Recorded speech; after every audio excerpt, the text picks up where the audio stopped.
Qué lindo es poder estar con ustedes. Hace unos días el pastor Pablo, mi querido amigo, me pidió que pueda compartir la palabra de Dios, pero antes quiero decirle muchas gracias. Gracias por orar, gracias por ser parte de nuestro ministerio a través de la ofrenda. Les voy a contar algunas cosas. Pueden entrar a nuestra página capacitandolosantos.org. Ahí van a ver cómo los jóvenes del centro están haciendo diferentes artesanías.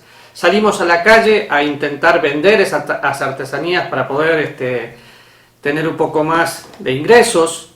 Estamos yendo al mercado de mayoreo a pedir verduras y con eso ayudamos a la comida del centro para que coman los 12 muchachos que tenemos internados y también a muchas familias de la iglesia y también de la sociedad que todavía no han conocido a Cristo. La gran sorpresa fue que volviendo de la pandemia, donde todo estaba mal, tenemos personas que han venido a congregarse ahora porque recibieron ayuda. ¡Qué bueno, qué bueno!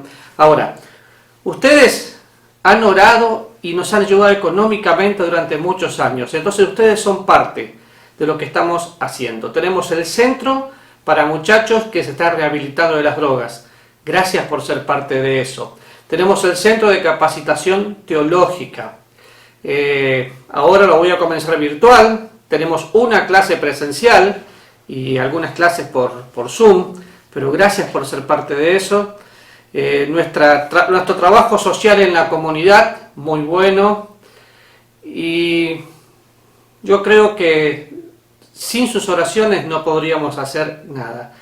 Adri está aquí conmigo en Costa Rica. Mi hija Damaris, o nuestra hija Damaris, está todavía aquí, no ha podido volver a Argentina. Allá está todo muy complicado y debe volver porque sirve al Señor allí y se tiene que casar. Mi hija Abigail, que está trabajando en el Instituto Bíblico, lo están haciendo en línea ahora porque, claro, por el tema de la pandemia todo está cerrado. Y Tati, la del medio, está en Miramar, está en Argentina, y como todos nosotros tratando de reinventarnos. Entonces, ore por lo que hacemos, porque somos parte. Ore también por mi salud, tengo diferentes achaques. Ahora, cada problema, dije achaques, a veces no se usa esa palabra, pero cada problema que experimento me lleva a decir, Señor, ¿y ahora qué? Y Él me sostiene por su gracia. Entonces, ore por nuestra salud, por nuestro sustento, por nuestra santidad, por la sabiduría que necesitamos para manejar el equipo de personas que están con nosotros. Y sobre todas las cosas, ore para que podamos conocerle más. Ahora, vamos a la palabra de Dios. Agarramos la Biblia.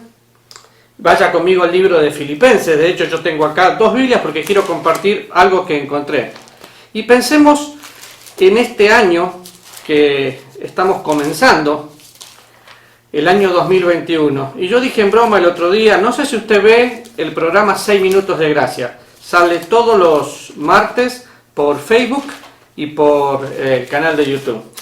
Yo dije en broma, conversando con el año 2021, estábamos en el 2020 todavía, creo que le estamos pidiendo mucho porque parece que muchas cosas tendrían que cambiar simplemente porque cambió el año. Bueno, cambió el 2021, pero muchas cosas siguen igual. El virus sigue igual. El año anterior fue un año difícil. Fue un año diferente, pero nos llenó de desafíos. Y mi desafío personal para el 2021 es exaltar al Señor, conocerle más. Y es lo que quiero compartir con usted. Así que si tiene Biblia, la abre ahí en Filipenses capítulo 1, versículo 21. Es un versículo muy conocido. Ahora, podemos escribirlo. El tema es vivirlo. Dice así: porque para mí el vivir es Cristo y el morir es ganancia. Ahora, cuando pensamos en quién escribe este libro, ese es el versículo clave.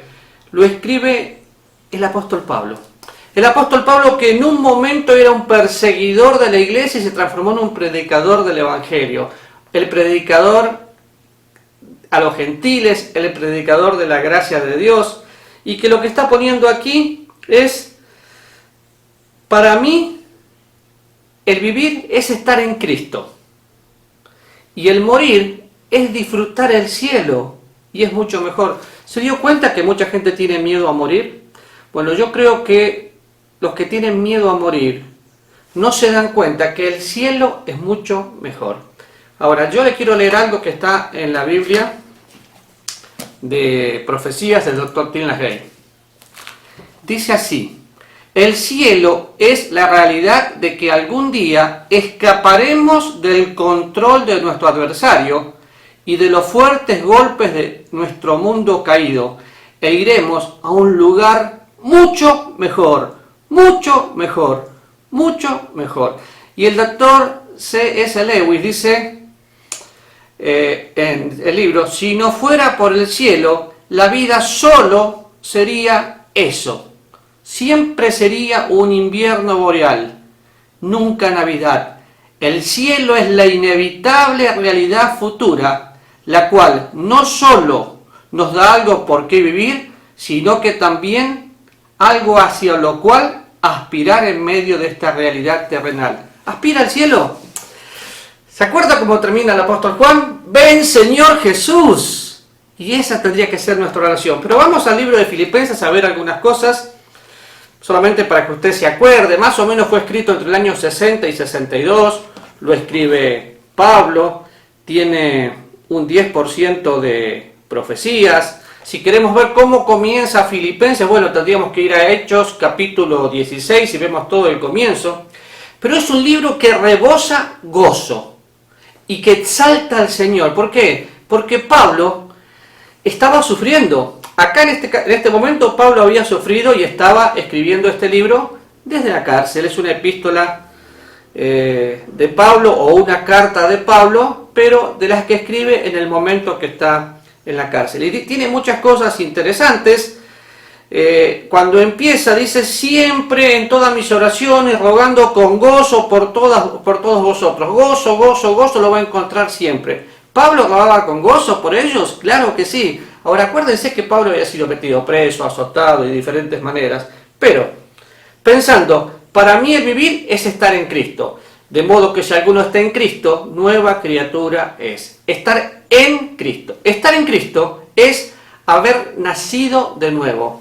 Estar en Cristo es haber sido justificado. Estar en Cristo es ser parte de la familia de Dios. Pero, para mí, cuando el apóstol Pablo dice estar en Cristo es muchísimo mejor, es lo que los cristianos deberíamos saber. Y vamos a anotar algunas cosas. La primera, ¿por qué Pablo escribe esto? Bueno, para determinar más exactamente lo que el apóstol quiere decir, vamos a ir a Filipenses capítulo 4, versículo 13.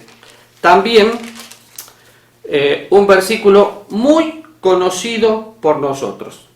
Dice: todo lo puedo en Cristo que me fortalece. Si mira todo el contexto de lo que viene pasando, el apóstol Pablo dice, primero habla de la paz de Dios que sobrepasa todo entendimiento. Agradece porque tenía mucha intimidad con la iglesia de Filipenses, acá con los Filipos, para poder pedir favores, y ellos son los que estuvieron atentos a sus necesidades. Y Pablo dice: no tengo escasez, aprendí a contentarme cualquiera sea la situación. ¡Wow! ¡Qué buen principio! Aprendió a contentarse. Lo que pasa es que en la pandemia me bajaron el salario al 50%. Aprendió a contentarse. El apóstol Pablo en el libro de Hebreos dice: contento con lo que tenemos hoy. Pero dice después: sé vivir en abundancia, sé vivir en humildad, estoy enseñado para pasar hambre como para tener abundancia. Todo lo puedo en Cristo que me fortalece. Y lo que tenemos que empezar a entender de una vez por todas es que nuestra fuerza viene de Dios y que cuanto más débil soy, más fuerte soy. Yo no sé si usted lo pensó, pero yo sí. No hay nada que podamos hacer para cambiar esta situación de pandemia. Cuando pensamos que la cosa está empezando a ponerse bien, confiamos en una vacuna, Dios nos mueve el tablero. Y wow, porque tenemos que aprender a confiar. Caminar con el Señor es confiar, y nosotros vivimos por fe. Entonces, mi fortaleza, su fortaleza, nuestra fortaleza como hijos de Dios, viene del Señor. El apóstol Pablo repite este concepto cuando dice, para lo cual también trabajo luchando, según yo no, según la potencia de Él, la cual actúa poderosamente en mí. La potencia, el poder, como dice el apóstol Pablo también en Romanos 1:16, el Evangelio es poder. Y Cristo vive en mí, Cristo vive en usted. Y ese es el poder. Lo que nosotros tenemos es una esperanza de gloria. Un día, muy pronto, antes de lo que soñamos o esperamos, volvemos a abrir los ojos y estamos en la presencia de Dios, como leí recién. Ahora, ¿qué tengo que tener también? Tengo que tener la mente, los sentimientos y la humildad de Cristo. Todos nosotros, al nacer de nuevo, tenemos la mente de Cristo. No es que tuvimos o tendremos, no, tenemos. ¿Y cómo hacemos para disfrutar la mente de Cristo?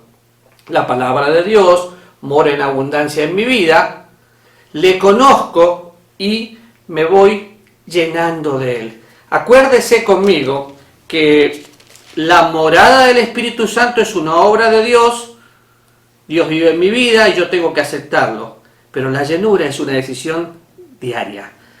El mismo libro de Filipenses, capítulo 2, fíjense lo que dice, porque tengo que tener la mente, los sentimientos y la humildad. A partir del versículo 4 del capítulo 2, dice, no mirando cada uno por lo suyo propio, sino por lo de los otros. El primer principio, humildad. Humildad es pensar en la otra persona, tenerla como prioridad. Y después dice, haya pues el sentimiento que hubo en Cristo Jesús, el cual siendo en forma de Dios no estimó como ser igual a Dios, como cosa que aferrarse, sino que se despojó a sí mismo tomando forma de siervo, hecho semejante a los hombres, y estando en la condición de hombre, se humilló a sí mismo haciéndose obediente hasta la muerte y muerte de cruz, por lo cual Dios lo exaltó hasta lo sumo. Yo podría resumir esto diciendo, no hay lugar más alto que estar a sus pies. ¿Qué es adoración? Porque estamos hablando de exaltar al Señor, de adorar al Señor. Es poner todo bajo sus pies. Ahora, mire algunas cosas. Hayan ustedes el sentir que hubo en Cristo Jesús. Acá me está hablando de la kenosis, el vaciamiento de Dios. El Señor Jesús, mientras caminó por la tierra, no utilizó sus atributos y nos dejó un ejemplo para que sigamos sus pisadas, y fue tentado en todo, pero no pecó. Y algunas cosas para que usted pueda marcar. Siendo en forma, no, Él era Dios. La palabra acá está hablando como que Él es Dios. De hecho, podría mirar esto mismo en Colosenses y en diferentes lugares, cuando habla de que Jesús es Dios, no hay discusión. Ahora, se despoja y se hace igual a nosotros, camina por nosotros, con nosotros, y muere por nosotros y con nosotros. Parece un juego de palabras, ¿no? Pero es que estuvimos en la cruz. Y se humilla y Dios lo exalta.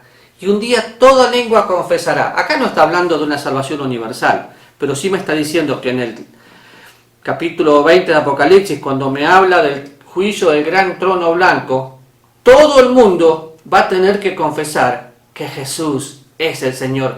Lamentablemente, en ese momento va a haber gente perdida, pero ¿me exalto? No, me humillo. Y cuando me humillo, es Dios que me exalta, y es un concepto maravilloso. ¿Qué más tengo que hacer? Filipenses capítulo 3.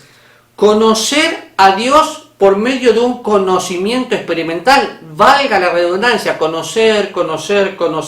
Si usted mira todo el capítulo 3 de Filipenses, se va a encontrar que Pablo tenía un currículum increíble. Por ejemplo, dice, aunque yo tengo también de qué confiar en la carne, versículo 4, si alguno piensa que tiene que confiar en la carne, yo más. Y empieza, circuncidado del linaje de Israel, de la tribu de Benjamín, hebreo de hebreos, en cuanto a la ley fariseo, bla, bla, bla, bla, y dice todo lo que es. Pero, versículo 7, pero cuántas cosas eran para mí ganancia, y las he estimado como pérdidas por amor de Dios.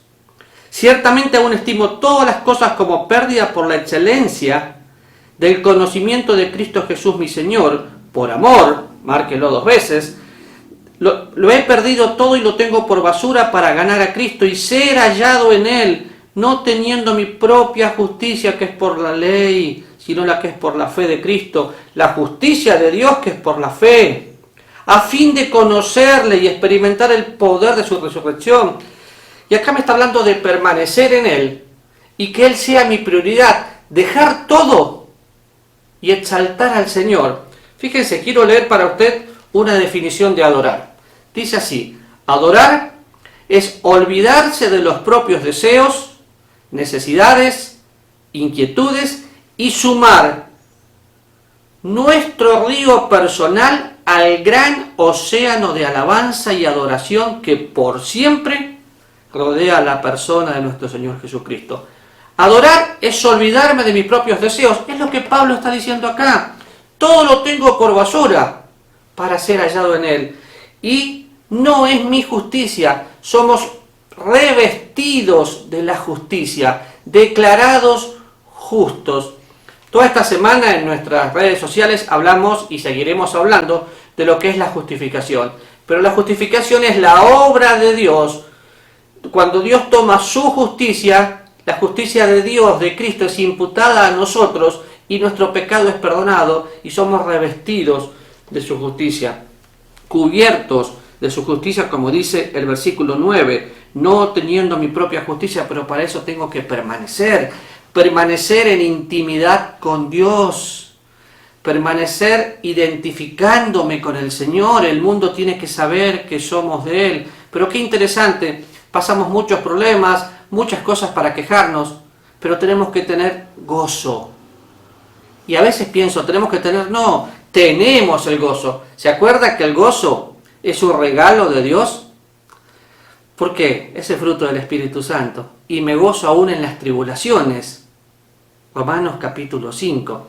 Pero cuando voy a mirar aquí, el libro de Filipenses, empieza el apóstol Pablo en el capítulo 3, versículo 1, dice: por lo demás, hermanos, gozaos en el Señor.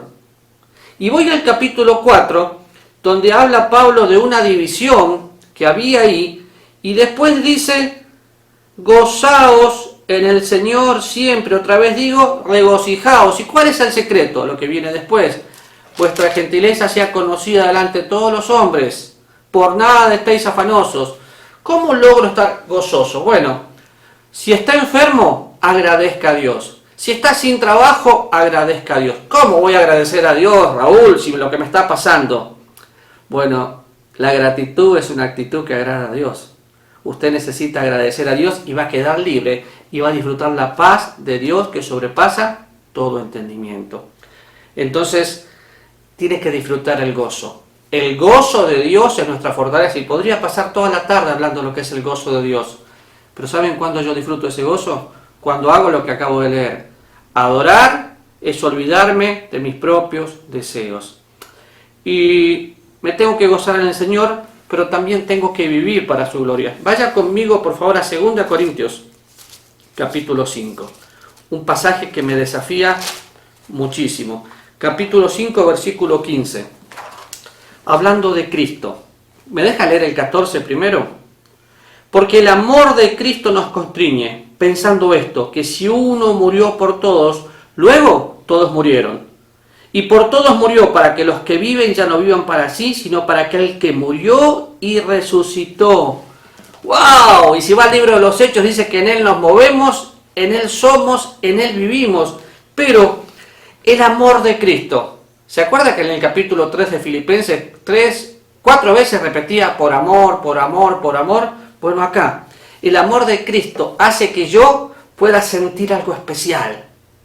Y después me habla de por todos murió, para que los que vivimos no seamos egoístas. Vivimos en Cristo.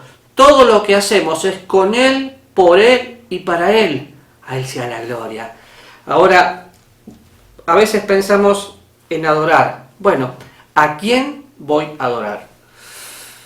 ¿Sabe que la adoración, cuando me pregunto a quién voy a adorar, la adoración a veces puede confundirse y hasta podemos tener ídolos, pero Dios no quiere que compartamos su gloria con nadie. Cuando pienso en adoración, necesitamos definir, bueno, ¿quién va a ser el objeto de nuestra adoración? Vaya conmigo a a Deuteronomio capítulo 6. Un pasaje conocido, sí. Y sé que está ahí en su casa, está viendo el video, pero por favor, vaya conmigo a Deuteronomio 6.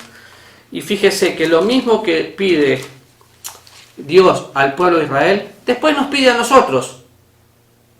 Pero en el capítulo 6, versículo 13, dice: a Jehová tu Dios temerás, y a Él solo servirás, y por su nombre jurarás. ¿Y qué dice antes y qué dice después? Antes dice: cuando Jehová tu Dios te haya introducido en la tierra que juró a tus padres, Isaac, Jacob, y habla, lo primero, casas que tú no edificaste, casas llenas que tú no llenaste, cisternas cavadas que tú no cavaste, viñas que no plantaste. ¿Y sabe qué dice después? Cuídate de no olvidarte. Me está mostrando la gracia de Dios. Tengo que amar a Dios con todo mi corazón. Y si doy vuelta a la página y voy a Deuteronomio capítulo 5, versículos 6 al 9, empieza diciendo: yo, Jehová tu Dios, que te saqué de la tierra de Egipto, de la casa de servidumbre, te digo algo: no tendrás dioses ajenos delante de mí, no te harás ninguna escultura ni imagen alguna de alguna cosa que esté arriba en los cielos, ni abajo en la tierra, ni en las aguas, ni debajo de las aguas, no te inclinarás a ellas, y sigue todo lo que no tengo que hacer. Ahora, ¿cuál es el principio fundamental? Cuidado a quién estamos adorando. Es lamentable cuando los cristianos entramos en política y nos fanatizamos por tal o cual político. Mi ciudadanía está en el cielo. Ustedes vieron lo que pasó en Argentina cuando murió alguien ahí, hicieron una manifestación y lo idolatran. Cuidado, Dios quiere ocupar el primer lugar. Ahora, cuando pienso en todo esto, bueno, Satanás deseó convertirse en alguien digno de adoración y quería que el ser humano se rebaje. Si usted mira Isaías capítulo 14, Satanás muestra. ¿Y qué quería hacer? Semejante al Altísimo. Pero, ¿saben que a veces podemos adorar nuestro ministerio, nuestro trabajo, nuestra esposa, nuestros hijos? Muchas veces pasa que el matrimonio pasa muchos años juntos, pero cuando los hijos crecen y se van, no saben qué hacer porque su vida la transfirieron a la vida de sus hijos. Cuidado. Para que Dios sea exaltado, quiere y tiene que ocupar el primer lugar. ¿Y qué pasa con el ministerio? Dios no quiere tu servicio, quiere tu corazón. Mateo capítulo 4. También pasaje conocido por nosotros. Y yo me preguntaba ahora, porque era la pregunta de muchos que estamos en el ministerio. Ok, no hay forma de congregarse, no podemos salir a visitar a la gente. ¿Qué pasa si Dios te quita el ministerio? ¿Qué te queda? Me queda Dios, su persona, su presencia, su permanencia, su perdón. En el capítulo 4, todo el contexto es cuando Jesús estaba en el desierto, estaba siendo tentado por Satanás, la tentación es real, el diablo es real, y mirando al Señor, siempre le dice: escrito está, escrito está, escrito está. Y esto me desafía algo. El diablo conoce la Biblia. ¿Y usted? ¿Y yo? Versículo 8 dice: otra vez le llevó el diablo a un monte muy alto, y le mostró todos los reinos del mundo y la gloria de ellos. Y le dijo: todo esto te daré si postrado me adorares. Entonces Jesús le dijo: vete, Satanás, porque escrito está: al Señor tu Dios adorarás y solo a Él servirás. Fíjense cómo Jesús aquí estableció la prioridad. La prioridad no es servir, la prioridad no es hacer, la prioridad es ser un adorador genuino. Al Señor tu Dios adorarás. ¿Qué es adoración? Adoración no es cerrar los ojos y empezar a hacer así. Adoración, según el salmista, es adoro a Dios en la hermosura de la santidad. La adoración es un estilo de vida. La adoración es entender que camino continuamente, ya no para ir a la presencia de Dios, sino disfrutando la presencia de Dios. Entonces, primero adoración, después servicio. Primero ser para después hacer. Es cierto, muchas iglesias todavía no pueden congregarse, tenemos muchos compañeros pastores que están frustrados, pero es que no es la congregación del domingo, es la relación personal que tengo que tener. Por eso otra vez le pregunto, ¿qué pasa si nos encierran por 9 meses, como pasó en algunos países, y no podemos congregarnos, no podemos salir, no podemos tener trato? ¿Qué nos queda? Nos queda el Señor. ¿Se acuerda cuando el apóstol Juan estuvo en el exilio, en su cuarentena? ¿Qué hizo? Buscó a Dios. Y en ese momento dice que vio la presencia de Dios, Dios puso su brazo sobre él y cayó rendido a sus pies. Ahora, cuidado, porque lo que amamos muy pronto se puede convertir en lo que adoramos, ya que la adoración es la expresión de amor en su forma más elevada. Se lo voy a leer una vez más, pero el Señor dice al pueblo de Israel: ama a Jehová tu Dios con todo tu corazón, con toda tu alma, con toda tu mente, con todas tus fuerzas. Y a nosotros nos dice lo mismo. Ahora, Dios hizo algo con nosotros como su iglesia que no lo había hecho antes. Colocó su Espíritu Santo. Así que lo que amamos pronto se convierte en lo que adoramos, ya que la adoración es la expresión del amor en su forma más elevada. ¿Qué está amando? ¿A quién está amando? ¿Qué está viendo? ¿Qué está haciendo? ¿Cuándo adoramos? Bueno, Jesús ha sido muy claro acá y estableció primero la adoración y después el servicio.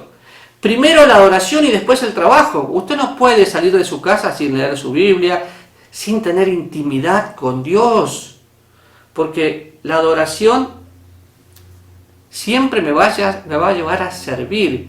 En cambio, el servicio me puede alejar de Dios. El mayor enemigo que tenemos los cristianos es la hiperactividad. Pero fíjese, Marcos capítulo 3, un versículo hermoso, fabuloso. Capítulo 3, versículo 13. Cuando leo esto, me doy cuenta qué es lo que tiene Dios. Y dice: después subió al monte y llamó así a los que él quiso, y vinieron a él, y los estableció. ¿A quién? A los 12. ¿Para qué? Para que estuviesen con él. ¿Y para qué más? Para enviarlos a predicar. Dios quiere pasar tiempo con nosotros. Sube al monte. ¿Cuál es su monte? Figurativamente, el monte es el lugar donde yo tengo mi encuentro con Dios. ¿Pero para qué? Para que estemos con él. San Juan capítulo 15, versículo 15 dice que ya no nos llama siervos, nos llama amigos. Y a mí me es tan difícil porque es mi amigo, mi compañero, quiero tener intimidad con él. Pero también es Dios. Es el soberano de los reyes de la tierra, es el que un día va a juzgar a todos, pero me va a tener a mí en el cielo. Y quiero que ocupe el primer lugar. Otra vez, acuérdese de la canción: no hay lugar más alto que estar a sus pies. Y cuando me voy a sus pies, Él levanta mi cara, me mira, me ama, me sostiene. No importa lo que esté pasando, Dios está ahí. ¿Se acuerda cuando el apóstol Pablo dice: el Señor estuvo a mi lado? ¿Y qué pasó? Me dio fuerzas, me dio fuerzas. Entonces, pensando en ¿qué quiere Dios? Bueno, que le adoremos. ¿Me quiere perfecto? No, me quiere permeable. ¿Cuál es la diferencia? Perfecto no voy a llegar a ser. Permeable sí, porque permeable es cuando tomo la palabra de Dios, voy dejando que llegue a mi corazón y la empiezo a practicar. La palabra de Dios, viva, eficaz, cortante como espada de 2 filos. Yo me miro al espejo todas las mañanas. ¿Cuándo? Cuando me peino. Y después me miro al espejo de la palabra de Dios y me doy cuenta que tengo demasiadas cosas que a veces no disfruto. Entonces, ¿a quién voy a adorar? A Dios. ¿Cuándo lo voy a adorar? En todo momento y en todo lugar. No puedo esperar hasta el domingo. ¿Por qué lo voy a adorar? Bueno, dos cosas, como mínimo. La adoración me lleva a una relación más justa con Dios.